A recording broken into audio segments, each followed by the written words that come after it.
Salam jumpa saudara-saudariku terkasih dimanapun berada. Semoga kita semua dalam keadaan baik dan sehat. Dan semoga Tuhan yang Maha Baik selalu dan senantiasa menyertai kita. Saudara-saudari, sesi ini saya mengajak kita untuk melihat seorang kudus dalam gereja Katolik yang bisa terbang. Kok bisa ya? Ya bisa. Dan itu terjadi pada Santo Yosef Cupertino. Saudara-saudari, dalam gereja Katolik kita akan bertemu begitu banyak orang kudus. Dan masing-masing orang kudus ini memiliki keunikan atau keistimewaan tersendiri. Dan ini bisa menjadi inspirasi bagi kehidupan beriman umat Katolik. Untuk lebih jelasnya tentang santo ini, mari ikuti ulasan berikut ini. Santo Yosef Cupertino dilahirkan pada tanggal 17 Juni 1603 di Italia. Ia berasal dari keluarga yang sangat miskin. Ayahnya adalah seorang tukang kayu miskin yang meninggal dunia sebelum ia lahir. Ketika ibunya sedang hamil tua, para rentenir datang menyita rumah mereka dan mengusir ibunya. Maka Yosef kemudian lahir dalam sebuah kandang kuda. Jadi Santo ini mengalami masa kecil yang begitu pahit. Selanjutnya saudara-saudari, mulai usia 8 tahun, Yosef mulai sering mengalami atau menerima penglihatan. Penglihatan ini adalah pengalaman-pengalaman rohani yang dialami oleh seseorang yang membuatnya mengalami ekstase. Ekstase ini saudara-saudari berasal dari kata bahasa Yunani yang berarti di luar diri sendiri. Saudara-saudari, ini beda dengan ekstasi. Ekstase itu adalah berada di luar diri sendiri. Apa yang dimaksudkan di sini? Ketika seseorang mengalami pengalaman rohani karena kedekatan atau relasinya dengan Tuhan yang begitu dalam, orang tersebut akhirnya tidak lagi merasakan bahwa dia memiliki fisik sama dengan kita. Maka ketika seseorang itu duduk di atas tempat duduk pun, dan saat itu dia mengalami ekstase, maka dia tidak merasakan fisiknya ini lagi. Dan saat itu juga dia bisa melayang-layang atau terangkat ke udara. Dan dia tidak sanggup mengendalikan dirinya sendiri, karena ini terjadi di luar kendalinya. Saudara-saudari, dia juga sering terpana dan berlama-lama menatap keluar angkasa. Ibunya dan masyarakat yang tidak mengerti apa yang dialaminya menganggap Yosef sebagai anak yang aneh, lamban, dan menyusahkan. Mereka memperlakukannya dengan sangat buruk. Seringnya mengalami ekstase membuat Yosef tumbuh menjadi seorang remaja yang amat lamban serta pelupa. Ia sering terlihat berjalan dengan diam tanpa arah atau tujuan yang jelas. Tetapi karena perlakuan dan hinaan yang sering diterimanya, ia juga tumbuh menjadi seorang pemarah. Jadi, ia tidak begitu disenangi oleh orang-orang di sekitarnya. Yosef pernah belajar membuat sepatu, tetapi gagal karena ekstase yang sering dialaminya membuat ia tidak dapat berkonsentrasi dalam pekerjaan itu. Kemudian suatu saat ia meminta izin untuk masuk biara konventual. Namun ia tidak diterima karena kurang berpendidikan. Dan orang kudus ini saudara-saudari, secara intelektual dia begitu lemah.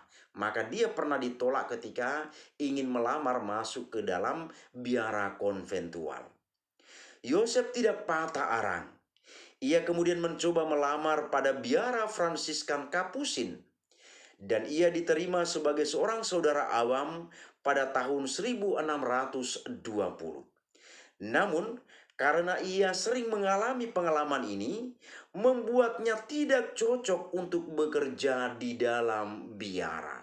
Jadi pengalaman ekstasi ini sering kali dia alami.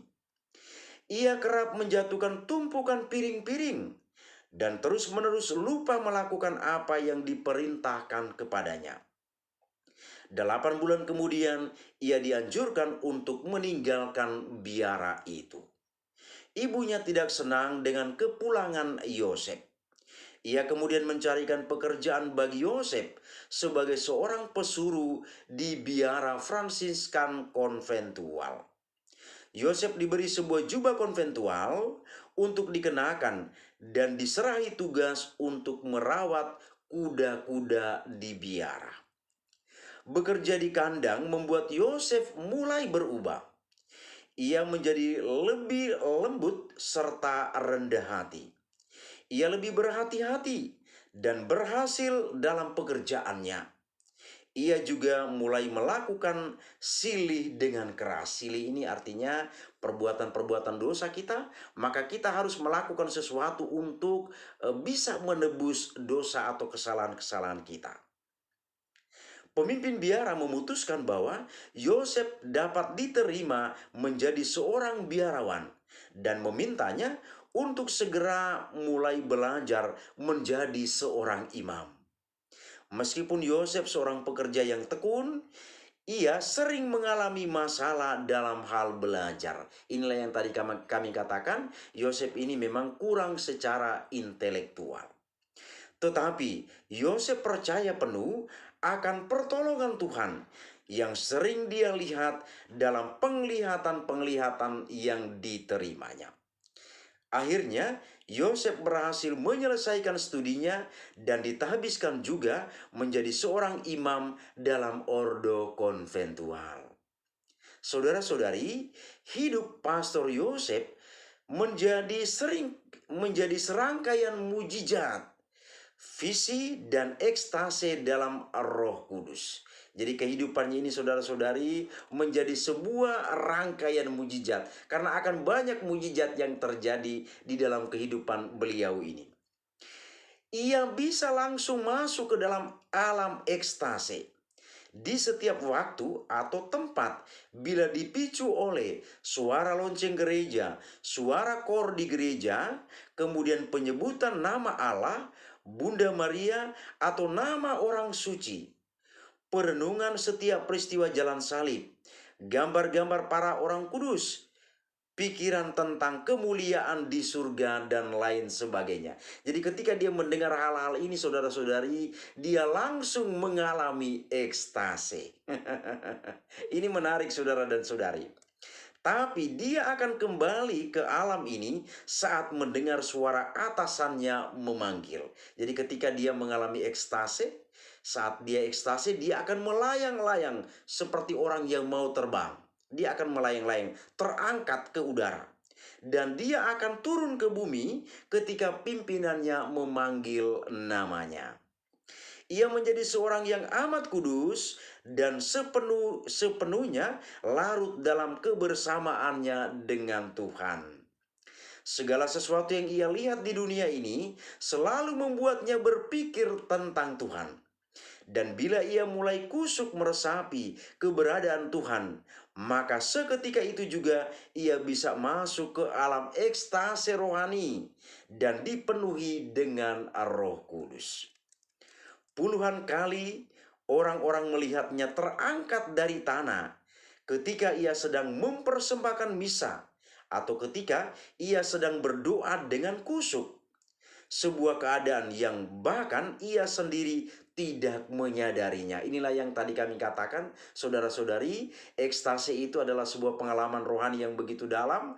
Dia terangkat ke udara dan ini tanpa dia sadari, tanpa dia bisa kendalikan dirinya sendiri. Sebagian orang mengatakan bahwa Pastor Yosef akan melayang setiap kali ia mempersembahkan misa. Hal ini menjadikannya demikian terkenal sehingga ia harus disembunyikan untuk mencegahnya menjadi bahan tontonan. Karena ia sering melayang maka dia harus disembunyikan. Bila Pastor Yosef mempersembahkan misa, maka gereja akan penuh sesak oleh umat yang membeludak. Ya, pasti wajar, umat pasti akan rindu dan mungkin mereka penasaran melihat hal unik istimewa yang dialami oleh Pastor Yosef ini.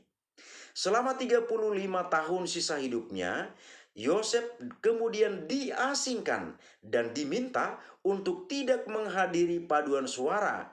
Karena apabila mendengar paduan suara gereja yang merdu, maka ia bisa segera mengalami ekstase dan sering mulai melayang di udara. Saudara-saudariku terkasih, ia juga dicegah untuk pergi ke ruang makan umum, kemudian berjalan dalam prosesi rohani. Bahkan ia dilarang untuk mengadakan misa bagi umat di gereja. Ya, dalam hal ini wajar pimpinannya melarangnya, karena ketika dia berada di tempat-tempat umum seperti ini, ia sering mengalami ekstase, dia akan terangkat ke udara, dan ini akhirnya menjadi tontonan banyak orang. Biaranya meminta ia untuk tinggal di sebuah kamar khusus dengan sebuah kapel pribadi yang disediakan khusus baginya untuk merayakan misa harian. Sungguh pun merasa sedih karena hal ini sama saja dengan diasingkan. Namun, pengasingan ini juga membuatnya merasa bahagia karena memberinya kesempatan untuk sendiri bersama Kristus yang amat dia kasihi. Saudara-saudari, kejadian ini menyadarkan Yosef bahwa Yesus tidak pernah meninggalkannya sendirian. Suatu hari tanggal 18 September 1663, Yesus datang dan membawa Yosef yang saat itu berusia 60 tahun untuk pulang ke surga. Santo Yosef Cupertino dinyatakan kudus oleh Paus Clemens yang ke-13 pada tahun 1767. Demikianlah saudara-saudariku terkasih sedikit informasi tentang Santo Yosef Cupertino yang adalah seorang kudus gereja Katolik yang begitu istimewa karena dia bisa terbang. Semoga bermanfaat bagi kita dan membuat kita semakin beriman teguh dalam kekatolikan kita. Terima kasih, Tuhan memberkati.